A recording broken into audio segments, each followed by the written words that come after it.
Why is Dollywood so popular and why do they seem to be so successful where others have failed? Let's take a closer look into this attraction and talk about how their core values have made it possible to stand out. Welcome to Bear Facts, where we explore the Smoky Mountains one bear fact at a time. Dollywood is by far one of the most popular parks in the country, but it wasn't always Dollywood. The park was built up from the Rebel Railroads, an attraction built in the early 1960s, whose main theme was, you guessed it, a steam-powered train. In the 1970s, it was later purchased by Cleveland Browns and transformed into the Gold Rush Junction. During this time, some of the outdoor theaters were added as well as the log flume. One of the more significant additions was the Robert F. Thomas Church. In 1977, the Hirshhand family took over and added more improvements to the park, renaming it Silver City Dollar. So even though the park has been in Pigeon Forge since the 1960s, it wasn't until 1986 when the famous singer and local celebrity Dolly Parton became a co-owner and the park was renamed Dollywood. What I find interesting was that the foundation and core values of the park were established over 60 years ago. These values honored the local crafting community, made religion a focal point, and paid homage to the railroads that helped build the towns in the Smoky Mountains. And Parton and the co-owners of the park remained steadfast to these core values, making sure that the rich heritage of the Smoky Mountains is still very strong and present in each change or addition they have made to the park. When you walk the park, you can see that these values are what make the park stand out. Instead of being just another amusement park with basically the same thrill rides, subpar foods, and entertainment, Dollywood has continued with a strong theme and holds true to the ideas that the park is a reflection of the community and their beliefs. One of the most controversial core beliefs that the park stays true to is the religious aspect of the community. And though there are those who would argue that religion has no place in the theme park, the park doesn't care.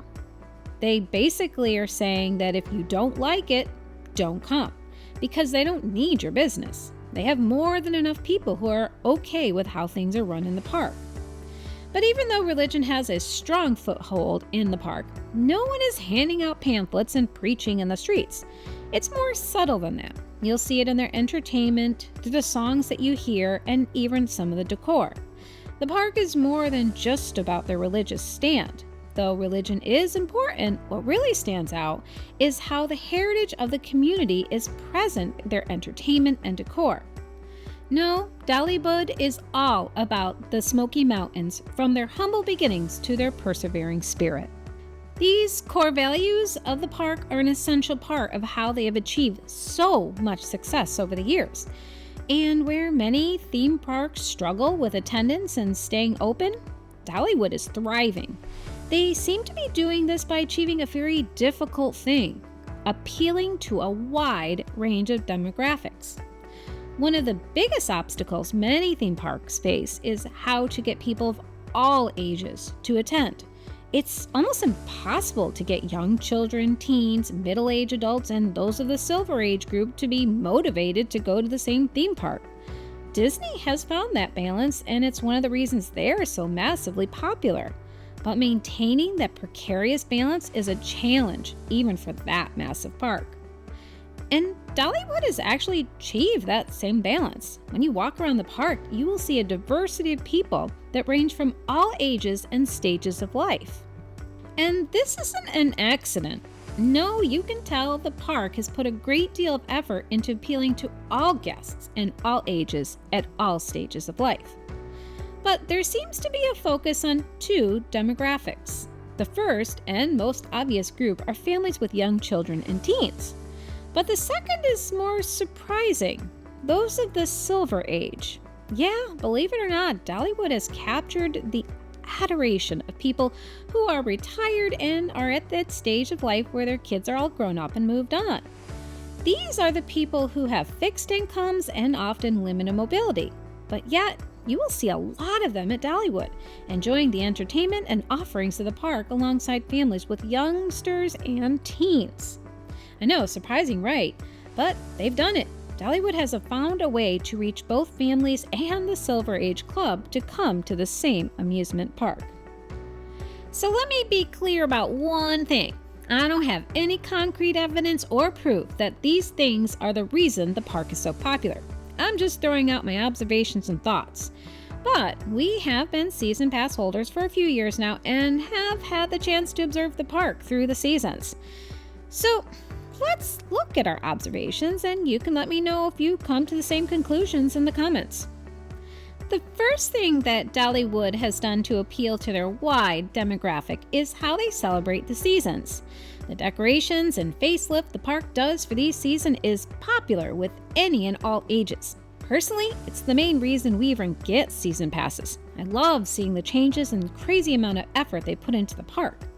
In the spring, they have their famous flower festival. During this time, the park goes through a massive transformation from the dull grays and browns of winter to the vibrant colors of life. When you first enter the park, you're bombarded with color, from the massive Dollywood sign as you walk into the park to the never-ending variety of fauna. All you see and feel is spring. The park takes great pride in their spring decorations. Often you see an impressive display above you when you walk under the main alley past the bakery on the left. This year, during the early spring, they had love as their theme. The shimmering red garland was quite something to see. And as you continued towards the back of the park, there was even a massive love sculpture you can get a photo by. Though the flowers weren't quite at their peak in the early spring, they have a lot of tulips and other flowers you can enjoy. It isn't until the later part of spring that they usually pull out the umbrella display. This has always been one of my favorites. In the late spring, you will see many more plant sculptures around the park. Little animals and critters that are made from mosses, small leafy plants, and of course, flowers. Two revolving themes you will see during all the different seasons celebrations are the quilt and butterflies. The patchwork quilt or jacket is based on Dolly Parton's story of how she learned to embrace the poverty of her childhood and her understanding that poverty doesn't define you, but rather the love of family is the real factor. The butterfly has more of an abstract symbolism, but basically it's Dolly Parton's personal icon. She just likes them, I guess. During the summer season, the park tones it down and seems to let the crowds just enjoy the park itself. The biggest thing that most people enjoy during this celebration are the drone shows. I love them. So cool. If you're on the train before a show, you might even get a chance to see them in the back of the park in formation. They have them on a field and they're charging up and lit up. The show is really one of my favorite things to see in the park. They had it during the summer and winter festival in 2023. The best place to view them is by the butterfly tree in the Wildwood Grove. Fall is probably one of my favorites though. I have a hard time deciding which is my actual favorite. During this time, the park changes again, and this time with pumpkins. There are lots of pumpkins. During the 2023 season, they used over 12,000 pumpkins. Now, these aren't real pumpkins. I don't think they would survive the hot Tennessee fall temperatures, but rather those foam ones that won't wilt during the festival. Dollywood creates these amazing pumpkin sculptures throughout the park. There are giant spiders to pumpkin frogs to whimsical pumpkin people seen throughout the entire park. Doesn't matter if you see it during the day or night. Both experiences are just as amazing. During the daytime, the bright oranges and colorful flowers make for great views and are so colorful. But at night, they light up the jack-o'-lanterns and streets, giving the park guests an entirely different experience. If you can swing it, I would try and get both experiences in. The last and probably most popular season is the Christmas makeover.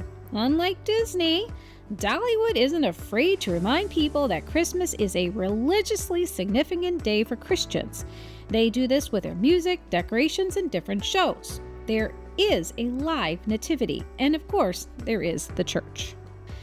The chapel was named after Robert F. Thomas, a mountain doctor and preacher. He actually gave birth to Dolly Parton. And though the chapel looks old, it's really only about 50 years old, built in 1973. The design of the chapel was inspired by the architecture of the Appalachians, but there are elements such as the windows that actually date back to the 1800s. And if you are wondering, yes, they hold service every Sunday. The Christmas season is also one of the most colorful and well-decorated times of the year. The park strings up over 6 million lights throughout the entire park. Not sure if they count the lights in the statues, but that's still a staggering number. The park does a really good job with all the decorations and theming during Christmas. Even if you don't celebrate Christmas for the religious significance of the holiday, it's just an amazing thing to see. They create a winter wonderland of colors, lights, and displays. Dollywood has also attracted many people with their food offerings. Doesn't matter how old you are, if the food is good, they will come. The park has been recognized as having some of the best theme park foods in the country. There are a few sit-down restaurants that are very popular with the park guests, and quite a few food stands that will let you grab a pizza or tater tots to go. Personally, I really love the pretzel with the Alfredo sauce. So yummy. The seasonal booths are the real draw for some. Each season, the park offers unique dishes that you will see during that festival only. They even have a food fest where you can purchase a package that lets you sample the different offerings. But Dollywood's biggest claim to fame is their cinnamon bread. People are willing to wait a long time to get one of these freshly baked, sugary, gooey delights. In fact, the lines got so long that they had to create a new system to help those lines move along more smoothly. They sell them at the bakery as you enter the park, but most people get them at the grist mill. To get your own loaf, you need to get in the line at the building next to the grist mill. Once you pay for your loaf, you can then head over to the grist mill itself where you can see them as they bake them and prepare the loaves. You can pick between the apple butter sauce or the gooey, sugary white frosting. The apple butter is an upcharge, but many people will argue it's worth the cost. The park also has a lot of live entertainment. I'll admit that most of the shows are what draws in the more mature folks. Kids aren't as entertained by live music, but you'll always have a crowd of adults lining the benches. The music is usually more of the traditional country or gospel kinds, and they have the live entertainment almost every day as well as weekends. They have a theater that will show live plays as well. During the 2023 Christmas season, they had a really good show we sat for. The acting staff was great. They did a phenomenal job on casting, set design, and script. And since you are in a heated theater, it was a nice break from the cold. My favorite show they have is another one that appeals to all ages. It's the live bird show. Dollywood has become a sanctuary for bald eagles, providing a safe haven for eagles and other birds who can no longer survive on the wild on their own. They have a giant enclosure that houses dozens of bald eagles right on the mountainside next to the bird theater, and during different times they have a live show. Guests have the opportunity to get an up close and personal with some of the different kinds of birds.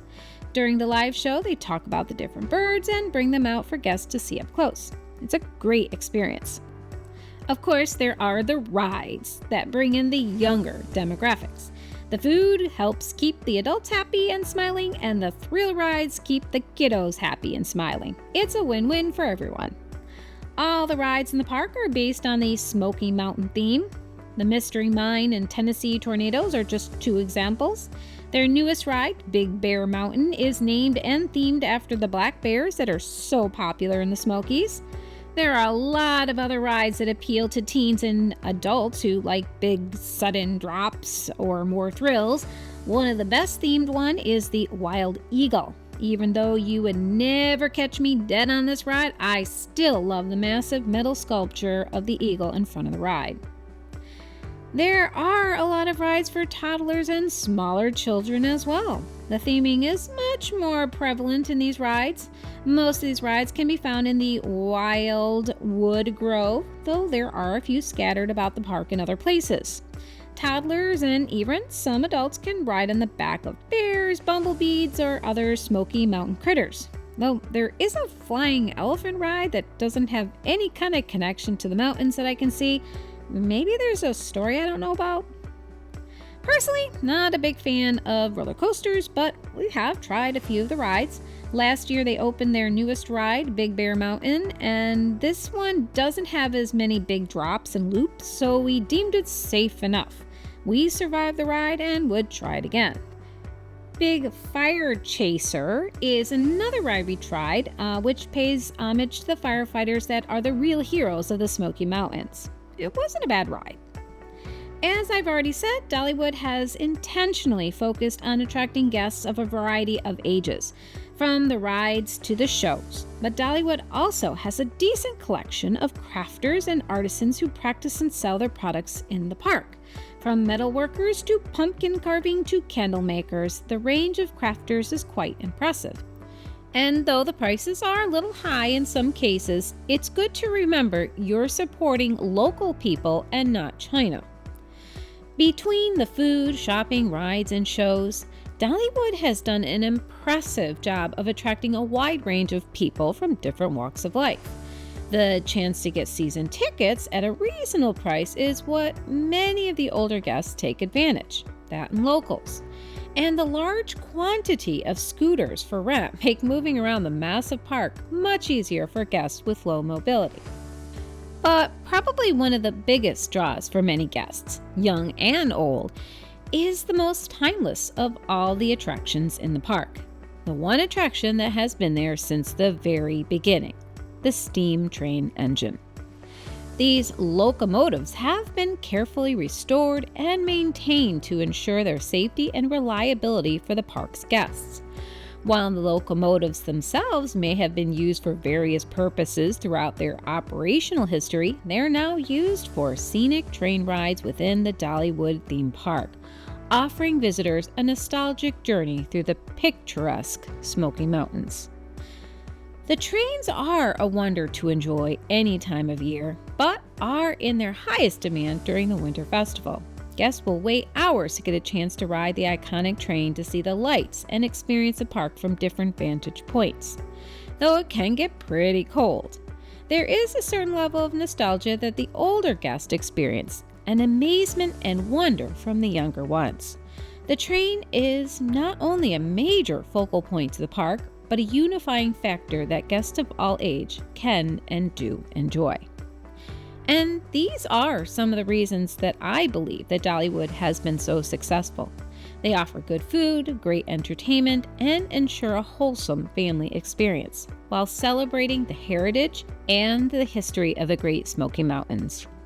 I hope this video helps you plan your visit to the Smoky Mountains. Please note that we here at Bearfacts do not get paid for our videos. You're getting an honest review from our personal experiences. But facts and things change, so please keep us in the loop if you learn anything new and want to share your experiences in the comments. Thanks again for visiting us at Bearfacts of the Smoky Mountains. Please click that like button and subscribe to our channel.